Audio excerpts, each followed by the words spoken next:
Anxiety disorders, as I will be showing you, and mood instability, tantrum behavior are very common. Of individuals with autism by DSM-4, ADOS, ADI criteria, whatever standardized measurement tool you want to use. And then the reciprocal of that, when you look at individuals that are diagnosed first with autism, about 2 to 6% of them will turn out to have Fragile X syndrome or the Fragile X mutation. I will also be talking about pre-mutation involvement. It's the leading single genetic cause of premature ovarian failure. So in our country, individuals in OBGYN, obstetrics and gynecology are now getting very focused on the importance of screening women who present with infertility or early ovarian failure. That is stopping to menstruate before age 40. There's another 20 to 25% that have menopause before age 45. So many of these women also have elevated FSH levels or follicle stimulating hormone levels, a reflection of their ovarian failure. It's also a very common cause of ataxia or walking or balance problems and tremor, particularly an intention tremor in aging carriers. And we call that the Fragile X associated tremor ataxia syndrome or FXTAS. And it's important for you to realize that the prevalence of the premutation is very high in the general population. About 1 in 130 women in the general population has the premutation, and about 1 in 800 males. In one study it was a little bit higher, about 1 in 500 males. But I think that the prevalence can vary from country to country. So it's very high in Israel, about 1 in 100 women is a carrier. It's even higher in Tunisia, about 1 in 40 is a carrier. So it relates to the founder effect of the population of a given country. It's also quite high in Finland, whereas in Canada it's about 1 in 250 females, at least in the Quebec area, with the premutation. So it is important to understand that involvement in premutation carriers then is very different from involvement in full mutation carriers, okay? The full mutation is more than 200 CGG repeats, and the gene there is methylated, as you can see from those little orange methyl groups attached throughout the gene, and there is little production of message and little or no production of protein. If it's a female, of course, you'll have more message and more protein from the other X. Individuals with the premutation between 55 and 200 repeats have anywhere from 2 to 10 times normal levels of message. The message itself also carries the CGG expansion, and that's important because we're going to be talking about a gain of function effect from the elevated message that is causing disease in some premutation carriers. So we'll spend the latter half of the talk talking about the gain of function from excessive message. So these problems, premature ovarian failure and FXTAS, do not occur in Fragile X syndrome. So it's important to remember that, okay? They do not occur, so it's only the premutation that is at risk. And this is in comparison to someone in the general population producing normal levels of message and normal levels of protein. So always when you're thinking about someone with a Fragile X mutation, you're thinking about two things. One is the level of the Fragile X protein produced. And in the premutation, it's pretty much normal until you get to the upper end of the premutation, and then it can drop down a little bit. So individuals at the upper end of the premutation can present with some features of Fragile X syndrome, and I'll show you some examples of that. So I sometimes see an individual with an upper end of the premutation who presents with mental retardation. Autism is another issue that we'll talk about in the premutation, and that could either come from slightly lowered protein or elevated messenger RNA. And we'll talk a bit more about that. But once you get in the full mutation, of course, the protein levels drop, particularly if you have a fully methylated full mutation. But they can stay a little bit higher here, sometimes 20, 30% of normal, sometimes even up to 50% of normal, particularly if you have a male who has a full mutation that's completely unmethylated. And these are rare. These are what we call high-functioning males with Fragile X. They usually have an IQ above 70, and I'll show you some examples of that. Also an individual who is mosaic, who has some cells with the pre-mutation and other cells with the full mutation. I had one patient who was very difficult to treat medically. He had 90% of his cells with the pre-mutation and 10% of his cells with the full mutation. And he was very hyperactive, very aggressive, very volatile. He had a mild deficit of protein, but he had an IQ within the normal range. So he actually was one of my most difficult patients to treat. So you can see all variations in terms of protein levels, and the higher the level of protein, the higher the IQ. So most girls with the full mutation have an IQ that is either in the borderline or low normal range, but sometimes we see women with the full mutation in the mid-normal range. In fact, I know of a girl in France with the full mutation who went to medical school.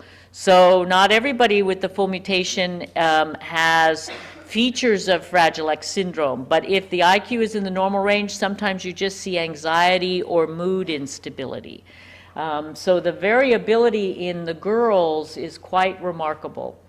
But at the same time you're thinking about protein, you have to think about messenger RNA levels. So again, in the pre-mutation, the messenger RNA goes up quite dramatically, but then it falls. If it's fully methylated, the gene, the message falls very dramatically down to pretty much 0. Partially methylated, it may stay sometimes slightly up.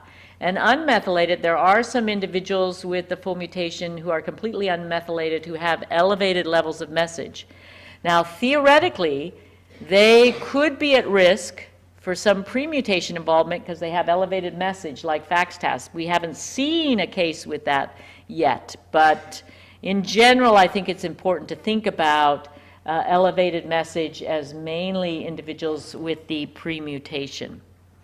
So to point out that this is truly a family affair, here are 4 generations all in this picture. Here's the great-grandfather of these kids here diagnosed with Fragile X syndrome, and the great-grandfather at 89 years of age has tremor and ataxia. He has FAXTAS. He has some cognitive decline. He has some neuropathy, that is decreased sensation in the lower extremities. This is associated with FAXTAS. His daughter here is 61 years old. She has tremor and ataxia. She has normal cognitive abilities.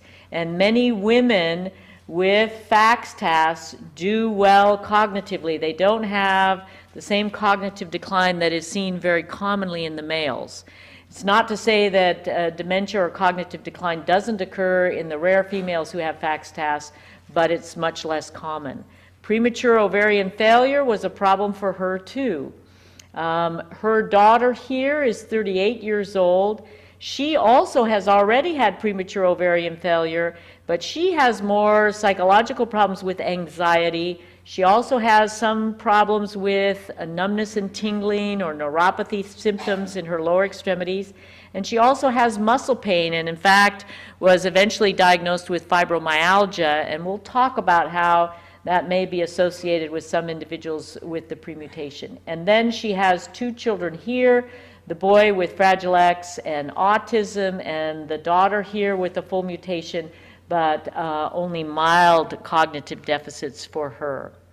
So I want to point out that individuals with Fragile X can be very normal looking. This boy doesn't have prominent ears, okay? He was diagnosed with autism first, and he wouldn't have been recognized as having Fragile X syndrome unless you are routinely screening individuals with autism for Fragile X, okay? And that's the recommendation that goes out in our country.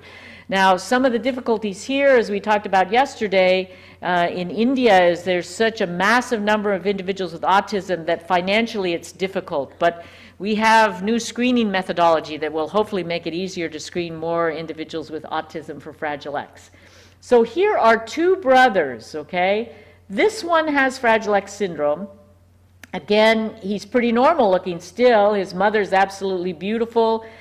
He has slightly prominent ears, okay, a little bit more puffiness around the eyes. Here is his brother without the Fragile X mutation. So there's just a little bit of fleshiness. Sometimes that's related to some of the loose connective tissue. We also see hyperextensible finger joints. But the features of Fragile X can be quite subtle or not obvious at all. This disorder is seen in all racial and all ethnic groups that have been looked at. And we always counsel school teachers, you know, don't yell at your students, you know, when they're getting upset. Don't push them in a corner because you're likely to get hit under those circumstances. So it's very important to institute calming techniques, and our sensory integration occupational therapist has been talking about that yesterday and also today. This is a little girl, and for some reason the sound is not working here, but she is a little girl that has a lot of tantrums. And maybe it's good that the sound isn't working because she does a lot of yelling and screaming. I'm not sure why the sound is not working, but maybe there's something that you can do back there to up the sound. But anyway, she has tantrums basically throughout the day. She has a little brother with Fragile X and autism who is sitting with the father right just off the front of this picture, and the mother is here, and the mother is telling me that this little girl tantrums throughout the day. And cognitively, she has a normal to low normal IQ. She's a little bit on the hyperactive side. She definitely overreacts to sensory stimuli. We also know that the stress hormone cortisol has enhanced release in individuals with Fragile X syndrome. We even have some evidence that that may be true in some premutation carriers too. So enhanced release of cortisol means that individuals with Fragile X are more stressed by what is happening in their environment. The enhanced autonomic response, the sympathetic response, very much ties into anxiety. And individuals, if they're in a change in their routine, can oftentimes have very significant anxiety problems. Anxiety can also be tied in with autism and the social deficits too. And anxiety is often tied in with outbursts, aggression, and some of the mood instability too. So sometimes we use anti-anxiety medications, as I'll describe tomorrow, for treatment of aggression just because... Oh, I heard a scream. Okay. Anyway, we're moving on. Now, it's important to understand that FMRP is a very critical protein for the central nervous system. It actually binds, this little triangle here is FMRP, it binds to messenger RNAs. It can carry them out to the synaptic area, and when stimulation comes through, it can regulate the translation of messages from other genes that are very important for synapse formation and synaptic plasticity. But I do want to point out how important FMRP is for regulation of translation of a variety of other messages. So when you eliminate FMRP, you're actually dysregulating all kinds of other genes whose messages don't get translated into their appropriate proteins. And that's probably why some of the phenotype in Fragile X is so broad, with emotional problems, connective tissue problems, cognitive problems, etc., because there's so many other proteins that get dysregulated. It's important to realize that most of the time FMRP is inhibiting protein translation, such as what it does with the mGluR5 system. And the mGluR5 stands for the metabotropic glutamate 5 receptor system. I'm going to show you this picture, which I think demonstrates the mGluR5 system better. This is a system that when stimulated, it leads to long-term depression, or LTD, and which is a process of weakening of synaptic connections. And you weaken synaptic connections basically by internalizing these receptors, like the AMPA receptor. And the process of internalization requires the making of protein. And actually, FMRP regulates that process here, and FMRP normally inhibits that process. FMRP is an inhibitor of really the long-term depression, the process of making proteins to internalize the AMPA receptor. So as FMRP is missing, as in Fragile X syndrome, there is dramatic enhancement of the mGluR5 system, okay? Because the brakes for this system, which is FMRP, is missing in Fragile X. So there's dramatically increased long-term depression and many more long, thin, and weak synaptic connections. Now, Mark Baer and others have talked about this as a very important kind of overall theory that is probably one of the main forces leading to mental retardation in Fragile X. And that if we could develop and utilize mGluR5 antagonists, which downregulate the mGluR5 system, we will be helping the synaptic connections of all these kids with Fragile X. And there have been a number of animal studies, okay? There have been mGluR5 antagonists studied in animal models of Fragile X. The one most commonly used is called MPEP, and it's been tried in the knockout mouse, and it actually improves the seizures in the Fragile X knockout mouse. Actually, about 20% of all kids with Fragile X can have seizures, and probably a bit more have abnormal spike wave discharges on their EEG. So the mGluR5 antagonist MPEP actually improves seizures in the Fragile X knockout mice, and it enhances cognition. And there's also a Fragile X fruit fly, okay? And it actually, MPEP enhances cognition and normalizes brain structure in the Fragile X fruit fly. Okay? Now you might wonder how they measure cognition in a fruit fly, but it has to do with whether the fruit fly mates with a virgin female or a female that's already been mated with. And actually the Fragile X fruit fly has a cognitive deficit, so the Fragile X fruit fly mates with anybody. Okay? And MPEP reverses that cognitive deficit.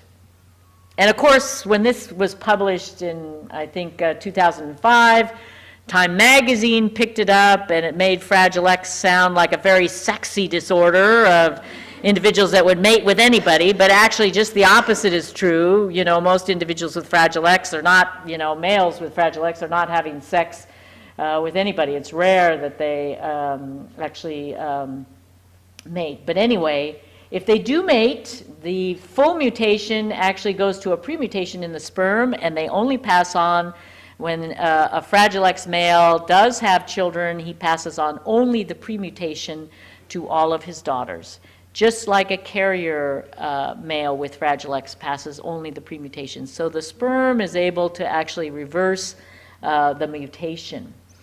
But anyway, there is another medication, lithium, that actually has some effect on downregulating the mGluR5 system, as I will show you in a moment. And lithium has been very helpful for the knockout mouse and for the fruit fly. So we'll talk about that in a moment. The other treatment option is an ampakine, and I'll talk more about that tomorrow when I talk about new treatments. And we've completed an ampakine study in Fragile X, but it did not enhance cognition, although stronger ampakines may be helpful. So improved ampakines in the future. There's a lithium open trial going on now in Chicago. There's occasionally a negative response, and I've had one patient that became psychotic on lithium. But normally, children with Fragile X tend to do well with lithium because it stabilizes mood, but it's unclear yet whether it can enhance cognition. There's other mGlu5 antagonists that we're looking forward to utilizing. Phenibom is one that was developed as an anxiolytic in the 1980s, and about 2 or 3 years ago it was found to be an mGlu5 antagonist. It does need FDA approval for Fragile X syndrome trials, but we hope to get that done this year, and so we'll probably start a Phenibom study in Fragile X sometime this year. Seaside Therapeutics, which is the company that Mark Baer and others have started, is using a compound STX-107 developed by Merck, and this is going through some animal trials. It's a good mGlu5 antagonist, and if it works out well in animals, it'll go to human trials. So there's really lots of hope for better medications in the near future. Now, I want to talk a little bit about anxiety being a key behavioral feature of Fragile X because it relates to the sympathetic hyperarousal that I showed you in those electrodermal studies. There is also very nice evidence from animal studies, from Frank Couey's work, and also some early human studies that the GABA receptors, particularly the GABA-A receptor and several forms of that, is underactive, and we think that's adding to anxiety. Amygdala dysfunction that Shona will talk about, that's probably adding to anxiety too. And anxiety can lead to avoidance, problems with the amygdala, which is very important for eye contact, and you'll hear more about that with Dr. Chijati here next. But that's probably very responsible for some of the poor eye contact in Fragile X, the selective mutism that I'll show you in a moment, and it's probably also related to the aggression and autism spectrum. So here is a boy with selective mutism. Now, most of the time we see selective mutism more commonly in the girls. But he's a Fragile X guy, an adult guy who can't even, I mean, his whole body is turned away from me. It's not just poor eye contact, the whole body. And he does some mumbling, but he actually has been selectively mute in several environments for many years. And I'm trying to get him to communicate with me, but he does a lot of head shaking and this and that, but he's basically mute. And so the treatment of this is really a serotonin agent to help with these problems, much more common in the girls, also speech and language therapy directed on selective mutism. Aggression, biting others or biting themselves is common. Sometimes they need to calm down in an environment like a carol, or this boy likes to climb in a box where he can eliminate stimuli from around him and just calm down. We think that Fragile X is a very nice model for autism. There is some evidence that maybe the mGlu5 system may be upregulated in some subtypes of autism. There's evidence that the GABA system may be downregulated in some subtypes of autism. So there's similar neurochemical changes that is happening with autism and Fragile X. Both disorders can have big heads. I'll show you that in a moment in Fragile X. Again, we talked about 30% can have full autism. If you look at individuals with autism, 2 to 6% can have Fragile X. Big heads, there's rapid brain growth in both disorders after birth. Fragile X has problems with hyperarousal and anxiety, and so there is a subtype of autism. And there's many different subtypes of autism, but there is some forms of autism that have similar kinds of hyperarousal and anxiety. Both have problems with facial processing, avoiding eye contact. Both have problems with overactivation of the amygdala. Both disorders have decreased AMPA receptors, and those with Fragile X and autism have a lower IQ than those with Fragile X alone. Now, we use several standardized measures for autism developed by Kathy Lord. One's called the ADOS, and this is an interaction with a therapist, a standard interaction looking at how they respond to different kinds of social contact and playing games. This is, the ADIR is actually, the autism diagnostic interview is actually a 2-hour interview that takes, seems like it takes forever, documenting all the autistic features from age 3 to 4 on. And it just shows you that it's not so easy to know where a child with Fragile X fits on the autism spectrum. And in fact, you oftentimes will get different results in the same individual using different measures. The ADIR actually overcalls autism in Fragile X. It says that 49% of this group of 63 kids, 63 boys with Fragile X, 49% using the ADIR met criteria for autism. But if you use the ADOS, only 32%. We actually use a combination of all three. We have a team evaluation. Usually the DSM-4 relates best to what you see with the ADOS because it's not looking retrospectively in early childhood. The ADI is really what the autistic features were like at age 3 and 4 years of age. And for a lot of kids with Fragile X, the autism looked worse then. And then with good therapy and stuff, they're actually able to relate better. Sometimes they don't always outgrow their autism, but really a combination, I think, of ADOS and DSM-4 gives you a much better overall assessment. So in this study, 30% had full autism, another 30% had PDD-NOS. But it is a continuum, okay? It's not just black or white. You have autism or you don't. It's a continuum, just like everything else biological. And if you look on the ADOS, each of these diamonds represents a different patient. And then they have an arbitrary cutoff on this module about what anybody higher than this line is full autism, anybody between this is PDD-NOS. And this just looks at repetitive behavior. So this is the communication and social deficits combined. And as you can see, it's just a continuum and it's kind of arbitrary where you put the cutoff. And it's really important for you to know that there's a spectrum of social deficits throughout the whole group of individuals with Fragile X syndrome. And about 30% have full autism, another 30% with PDD-NOS. And sometimes, you know, if you test them at different times during the day, they might look differently. You know, if you test them late in the afternoon where they're overtired, they may shut down and not respond to anybody. Whereas you test them in the morning and they're a little more socially related. So it's not all black or white. I also want to point out in this study that we did of 80 children with Fragile X, with and without autism, we found that those with Fragile X plus autism had much bigger heads than those with Fragile X without autism. And actually the bigger heads is this enhanced growth here on the dotted line that happens in the early ages, and then it actually may just turn the opposite. So there's this early enhanced growth.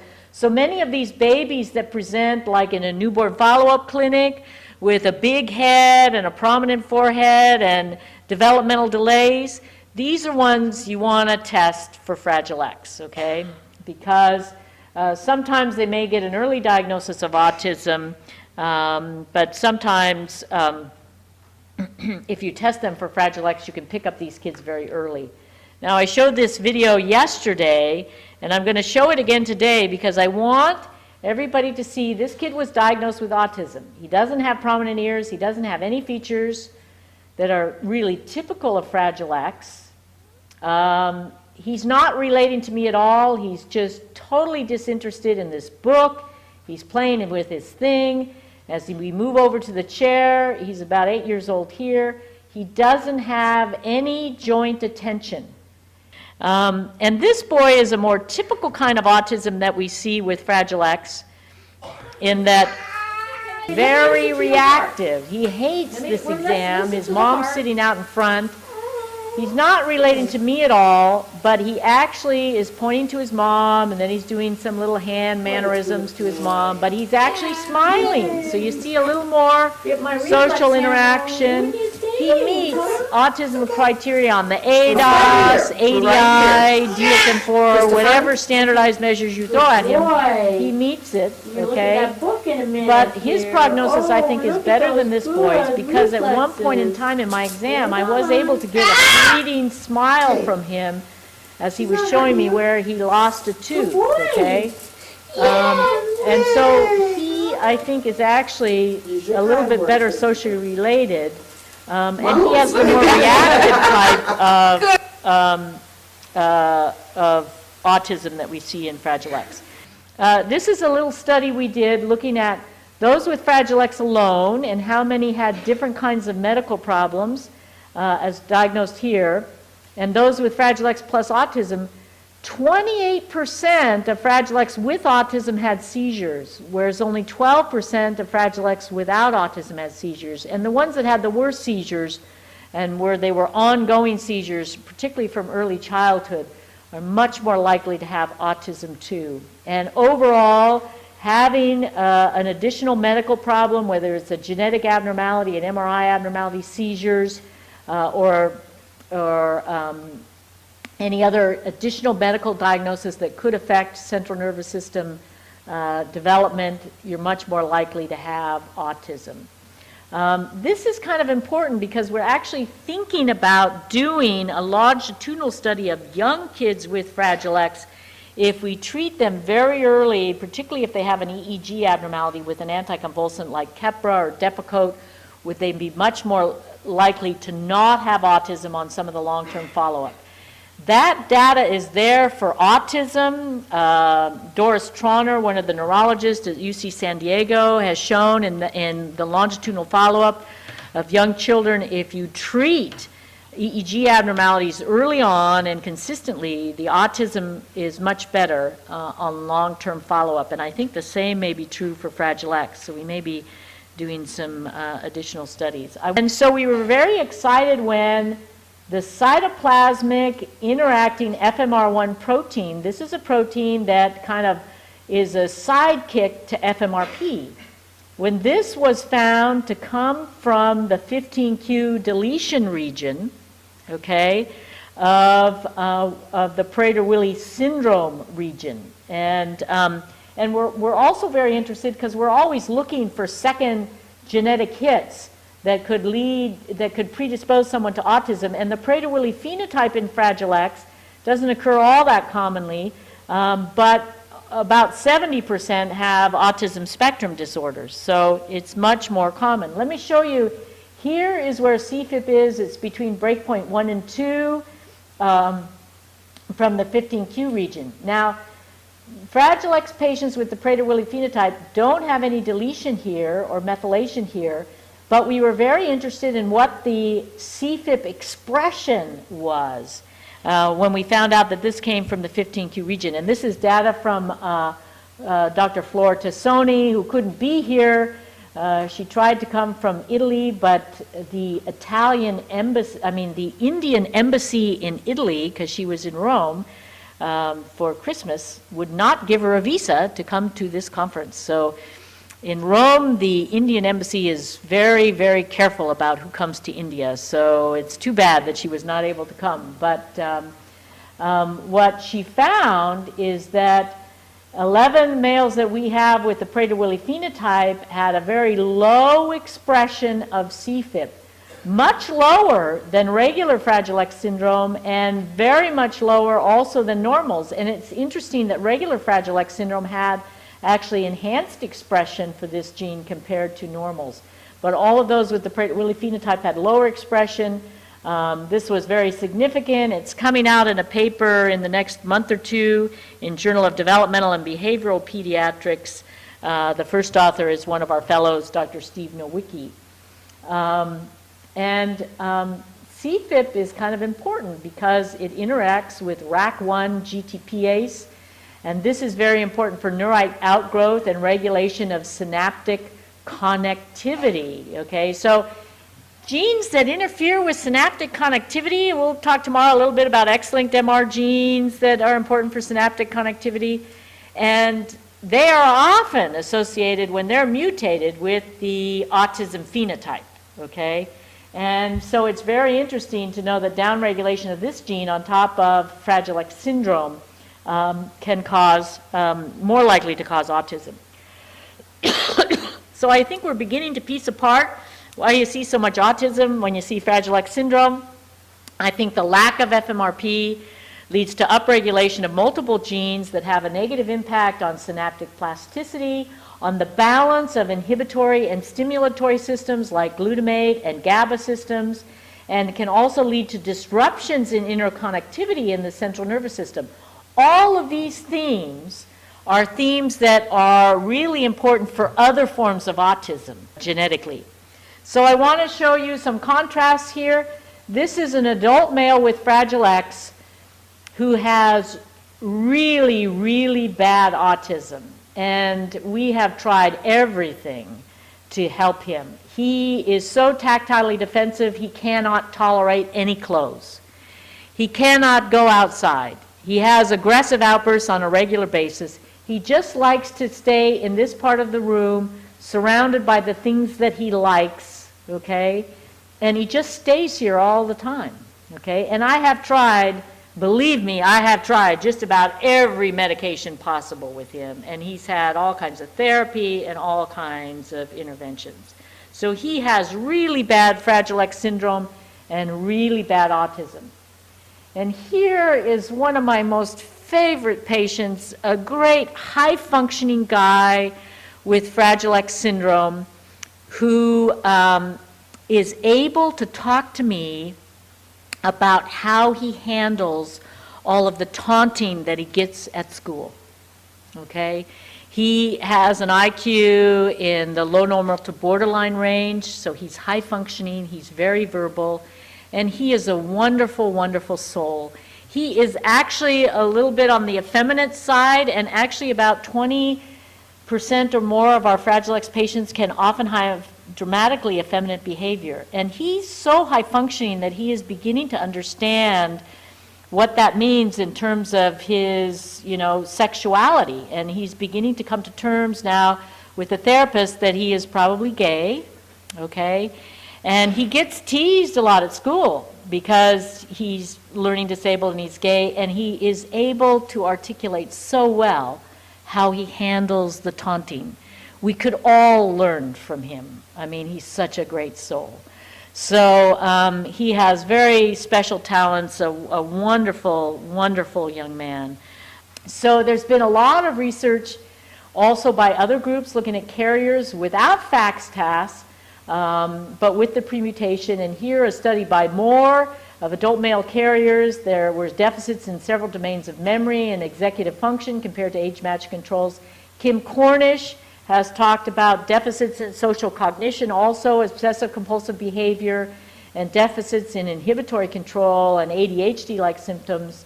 Johnston has talked about women with between 100 and 200 repeats have higher rates of depression and interpersonal sensitivity. We've talked about higher rates of obsessive-compulsive behavior and also anxiety, and have related that to the messenger RNA levels. This is a functional MRI study that just came out in Brain by David Hessel, our psychologist at the Mind Institute, where he's looking at adults with the premutation who do not have FACS-TAS. These are young adult males with the premutation.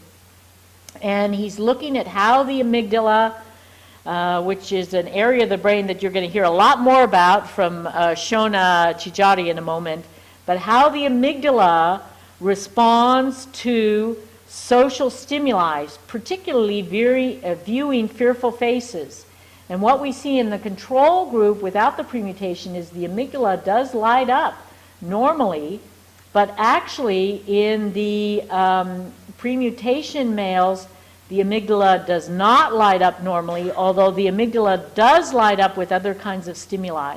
So there may be some connectivity problems to the amygdala in particular related to the elevated messenger RNA that impacts social interactions for some of these males with the premutation.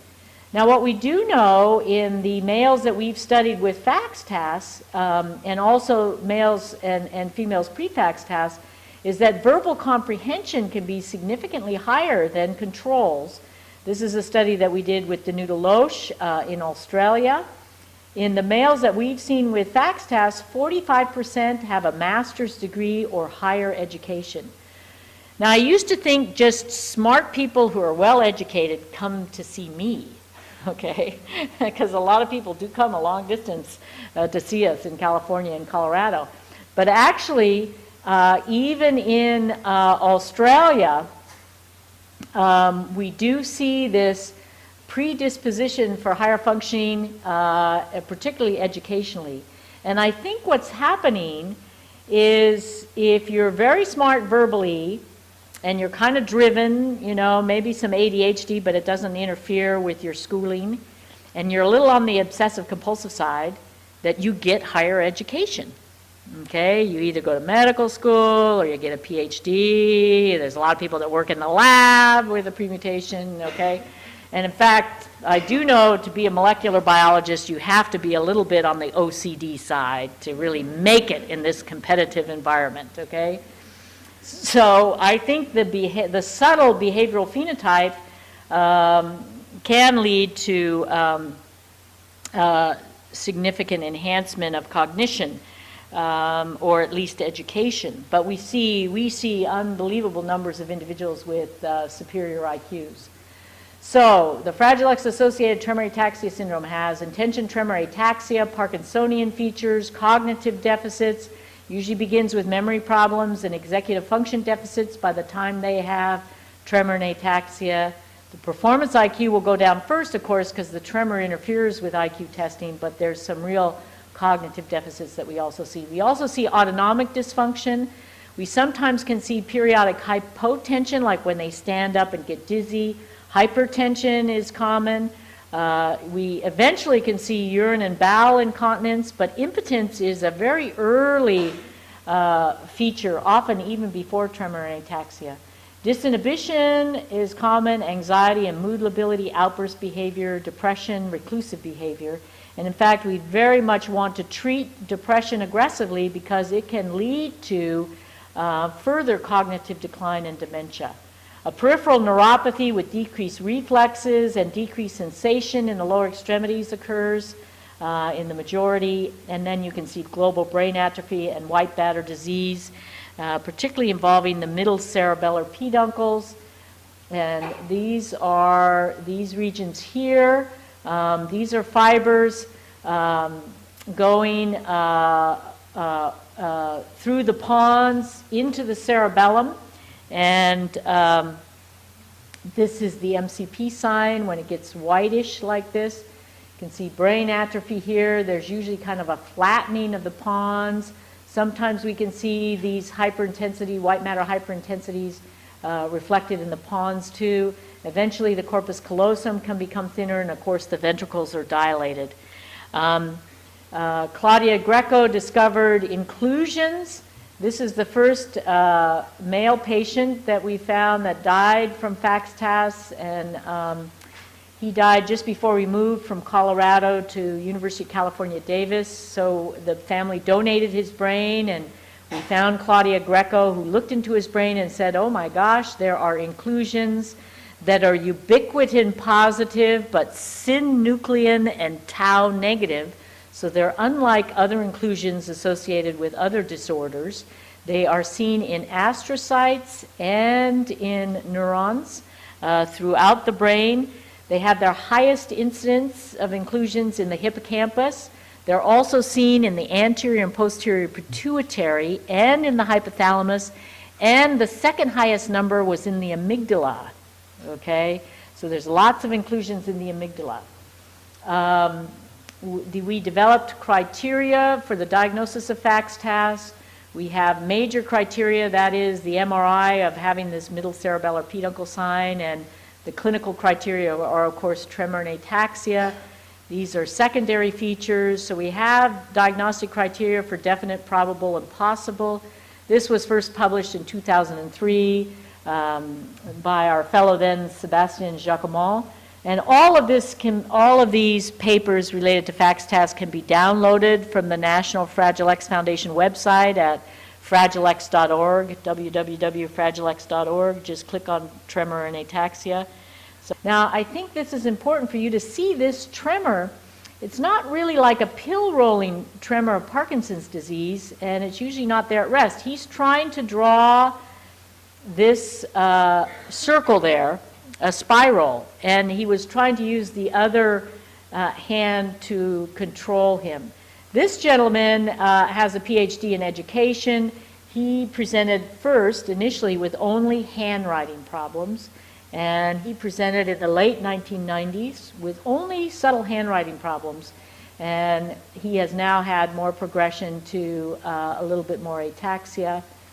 This gentleman did not have the MCP sign, and the MCP sign is only seen in about 60%, but he does have this very coarse tremor, and he did progress to significant dementia. So sometimes the tremor can be so bad you can't even get the pen to the paper, and it can be very frustrating for many of these individuals. And as you can see, it's typically not there at rest, although in some individuals it can show up at rest. But it can have abrupt swings to it, okay, with the tremor, and it's basically a relatively coarse tremor, not in all, but this kind of movement where it really, you know, interferes quite dramatically is quite classic for FACS-TAS. So let me just go over this RNA gain-of-function model. There's too much messenger RNA. It has the CGG repeat on it, on the message, even though that's not translated. It's in the untranslated region.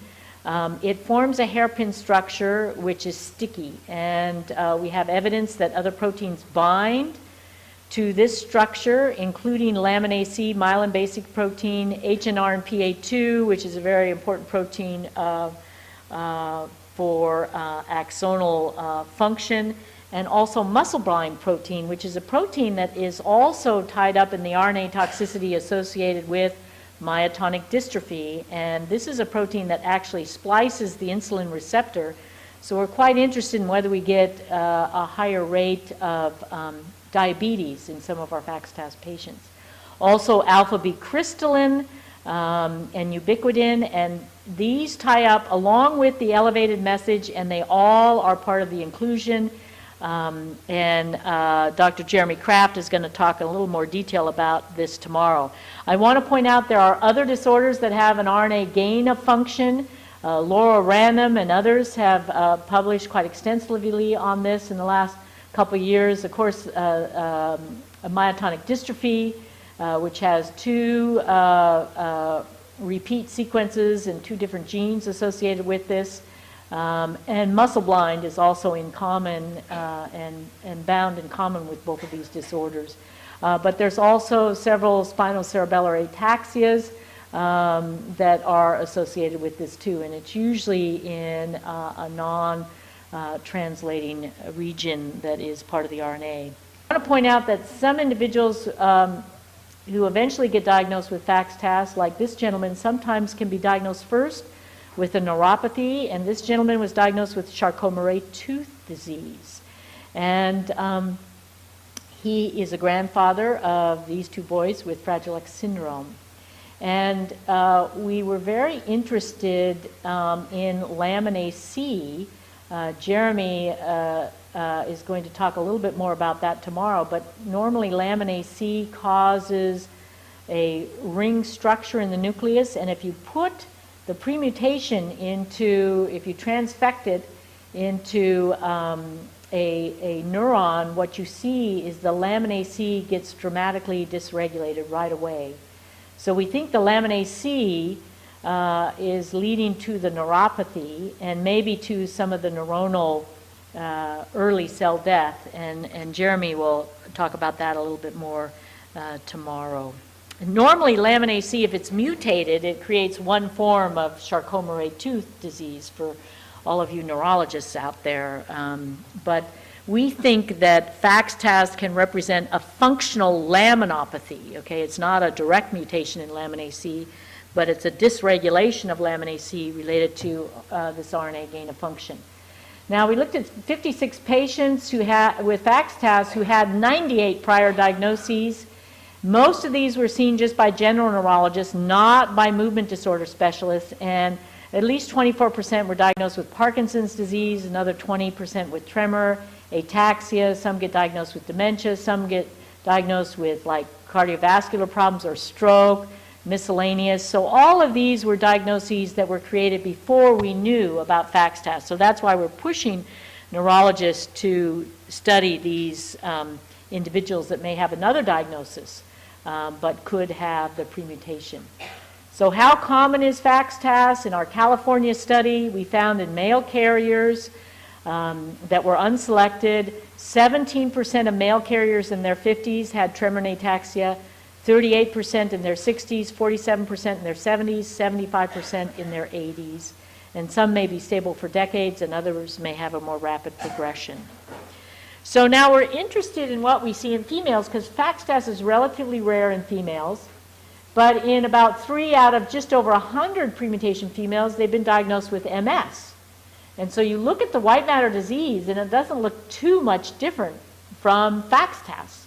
And in fact, this was this last year, a few months back, I got a call from a woman who was just diagnosed by her OBGYN doctor with premature ovarian failure. There's no kids with Fragile X in the family. So she had POP, was diagnosed with the premutation. She said her mother had the premutation too. I said, well, gee, why don't you come in and participate in our study? She said, well, I can't. My mother is dying from MS.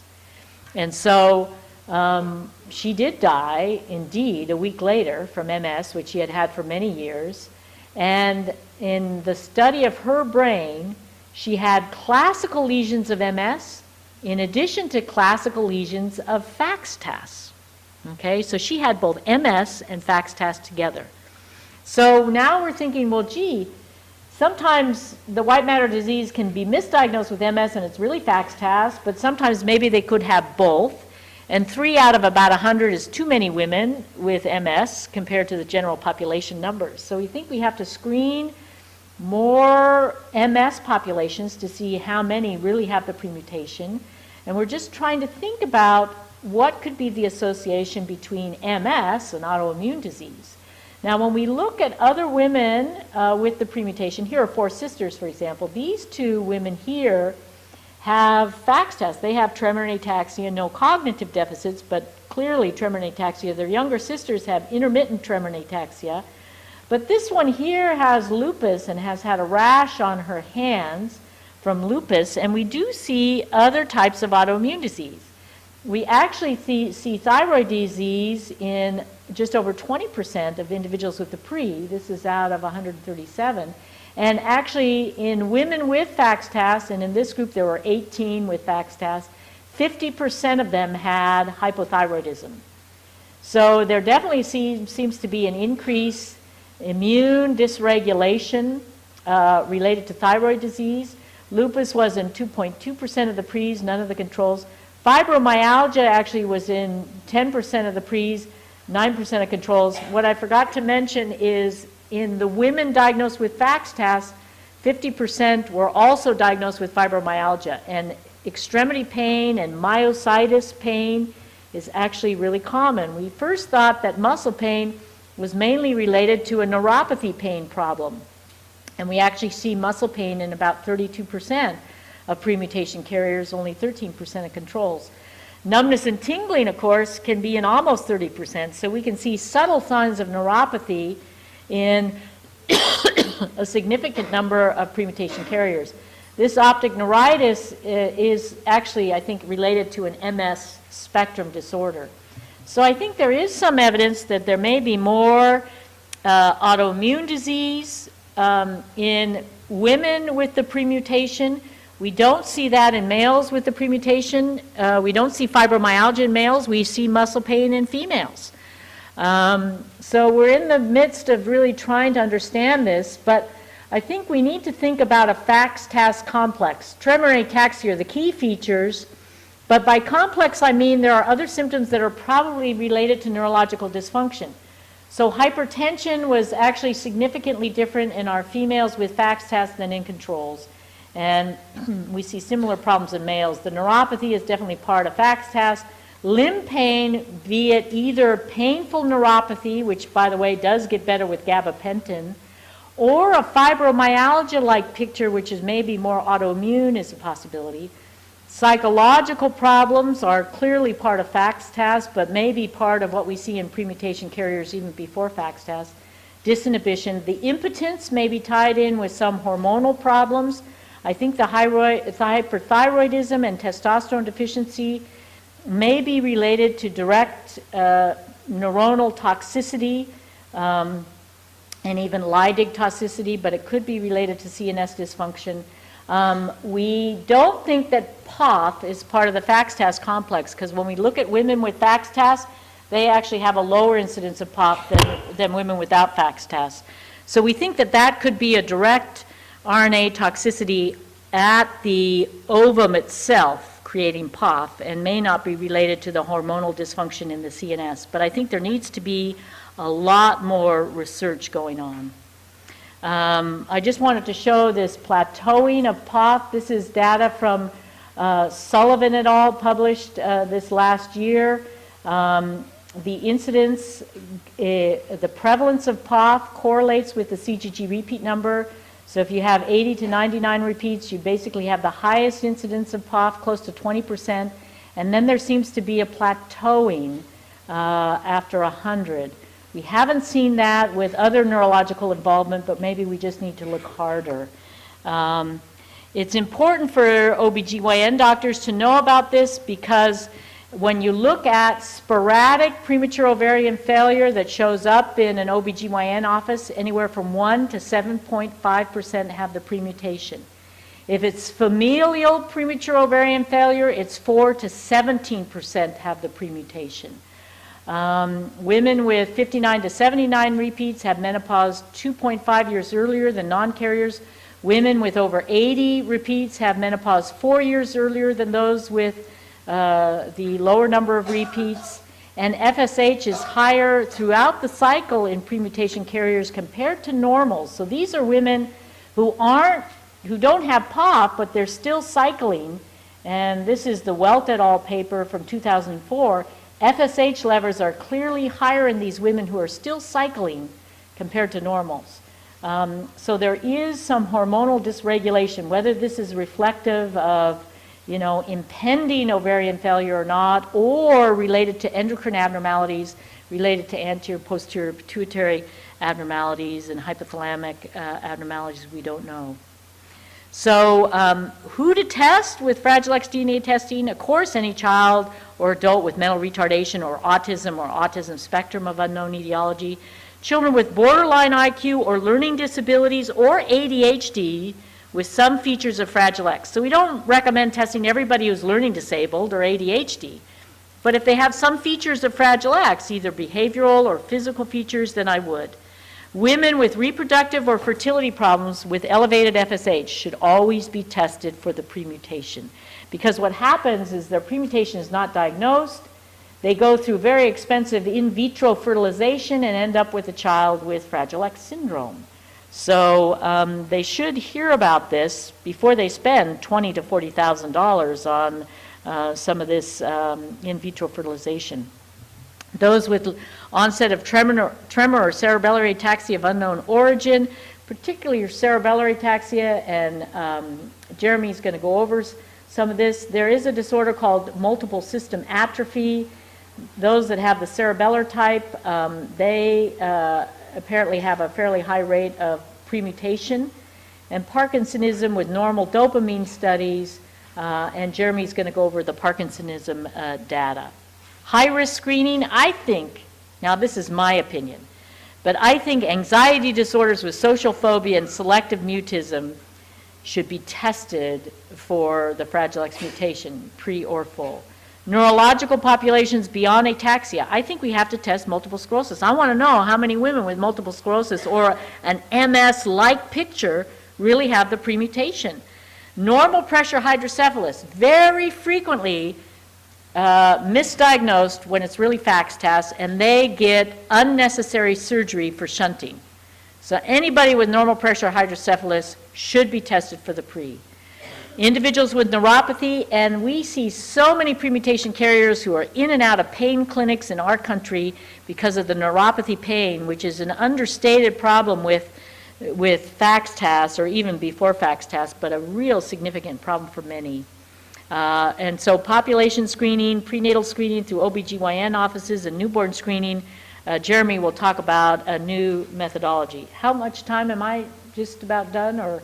Yes, pretty much over. Okay, so I'll talk about treatment later, and I can talk about treatment for carriers later too.